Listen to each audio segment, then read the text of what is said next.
If I told you Sim Lifeweaver full held against the top Korean team, would you believe me?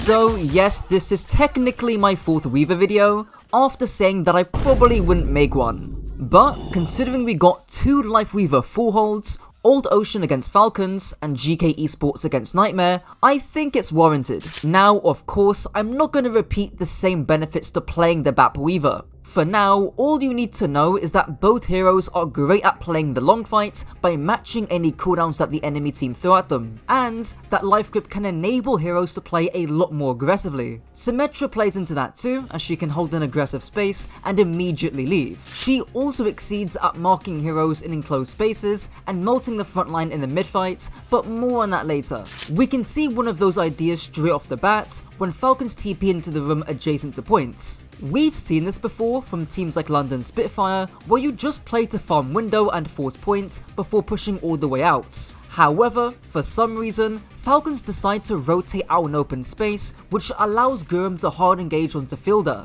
He even commits Spear Spin to move him out of his lamp, which is fine because Ru Jae-hong can simply grip him away. These hyper-aggressive plays are things only Weaver can enable. Of course, the rest of Old Ocean are playing the rest of the map. But honestly, I'm very confused at what Falcons do. We've seen this tank matchup before, and I've talked about what each comp wants to do. Even other coaches have talked about it as well. In short, if the Orisa reaches your backline, it's cooked. Just hold the room, beam the Orisa, while your Lucio Cass can quickly push out the room and apply even more pressure onto her. That is how you can safely force grip and win this fight. This is also why we've been seeing a lot more Cassidy. He can consistently dink Orisa and apply way more pressure onto her compared to Sojin or Freya. Anyways, back to the fight, and a minute's already been cut off the clock. Hanbin gets off the worst tank in the game to go Diva, while Stalker goes Tracer. The thought being that Falcon should be able to more easily reach that BAP Weaver backline,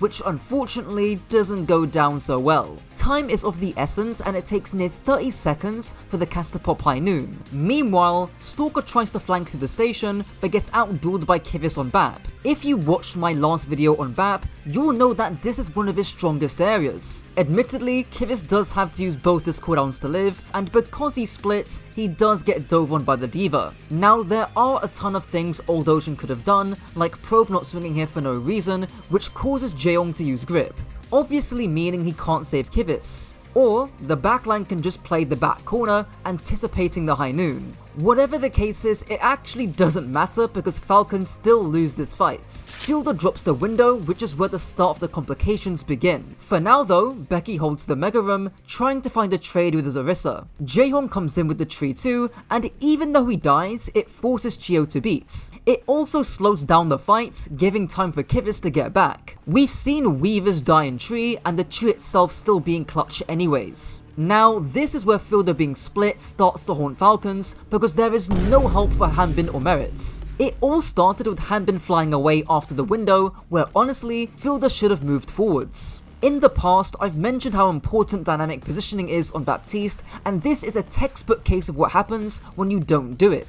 As a result, Fielder ends up being more useless than Chris coaching TU, so a good wall from Becky and a little bit of pressure allow Old Ocean to find 2 trades. Even worse, Hanbin and Chio end up staggering, meaning in just 2 fights, Falcons have a minute left. Now, things do get very messy in this last fight. Unfortunately, Becky just about gets stuck by Stalker, with the BAP Weaver being unable to help due to the threat of Hanbin from above. However, with 2 picks from the BAP window, winning this fight becomes a lot easier. That is until Probe gets stomped on by Hanbin's Diva remake. This is where the BAP Weaver's ability to match aggression becomes super important. Some nice headshots by Jaehong help force Stalker's recall, but that's not all. Jaehong dashes onto points, first matching the Diva's aggression with his own Petal platform. Then, he matches the Lucio beat aggression with his life grip and his tree. He is eventually forced to touch points, using the Petal to match aggro once again, and hard pocketing his Freya, matching any aggro that she takes. Now, Probe and Jaehong eventually go down, but this is essentially a swankier form of stalling. It not only buys so much time for Old Ocean to get touches, but it makes it very expensive just to kill the stragglers on points. So Also, after Hanbin and Chio go down, Old Ocean get the fuller hold, taking a map of one of the most expensive teams in the world. Before I continue, get my Sparlow approved coaching down below, either through Metafy or through my Discord. Now, if you thought that was baffling, you haven't seen shit yet.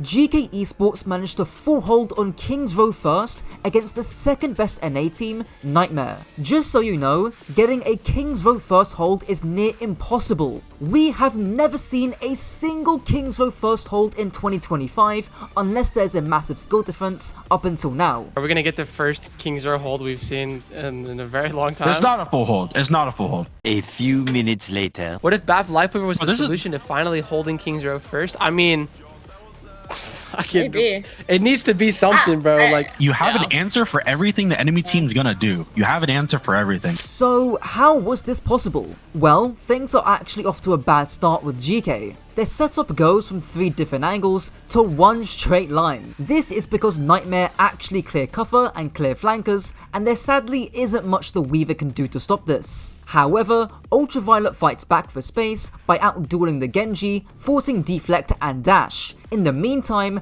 Admiral helps Ramon push out the hotel, but sadly, Cuffa is forced to leap away since he's matching the Orisa. Luke Mino soon drops the window, but you're gonna see the most insane retake. Lethal is gonna flank all the way around the right side of the map while GK's frontline push through hotel. In the meantime, Admiral is playing as far back as he can to help his team take angles. As a result, we end up getting this insane pincer by GK with the Weaver fending off the Genji in the meantime, eventually catching the kill. Next fight, we get a pretty interesting Petal by Admiral, which allows Lethal to get a cheeky angle on top. The real killer though is Cuffa, who, because he's not getting cleared, ends up catching Rocket. Now, I don't mind if Rocket wants to zone the BAP Weaver backline while the rest of his team turn and burn Cuffa, but Rocket doesn't look like he wants to zone, he looks like he wants to dive the Baptiste.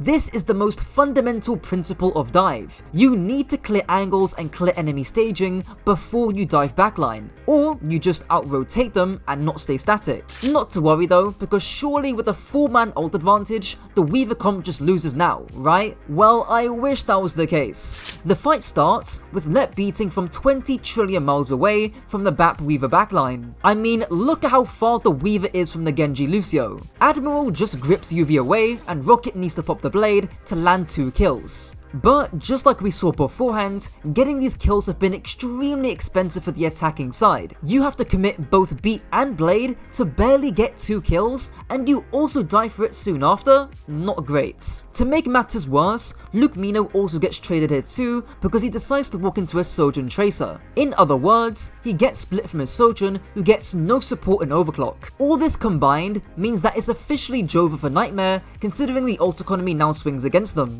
Now, I'd like to cover attack, but honestly, there's nothing specific to what the Weaver does. In fact, it's just Ultraviolet playing super aggro on second and having the ability to get gripped back, which allows him to get 2 solo kills. Cuffa also takes the center stage too. He lands 3 kills in 1 fight on second just by following up off triggers, and he does the exact same thing on Kings Row third because his angle doesn't get cleared once again. The Weaver just does his job in terms of stalemating and matching the aggression, like popping tree in response to blade or using life grip in response to Terror Surge. Now onto addressing some of your comments from my last video, and a lot of you guys actually wanted me to keep this section. Hopefully it's not a survivorship bias kind of thing where people who don't want this section end up clicking off. I do want to say though, thank you guys for 40k. Exams are over, so I'll be grinding out content for the next 3 months. One very popular comment I got was pointing out how Baptiste obviously can't die due to immortality and how he's got 3 health bars. Some people were confused because Baptiste was never not good,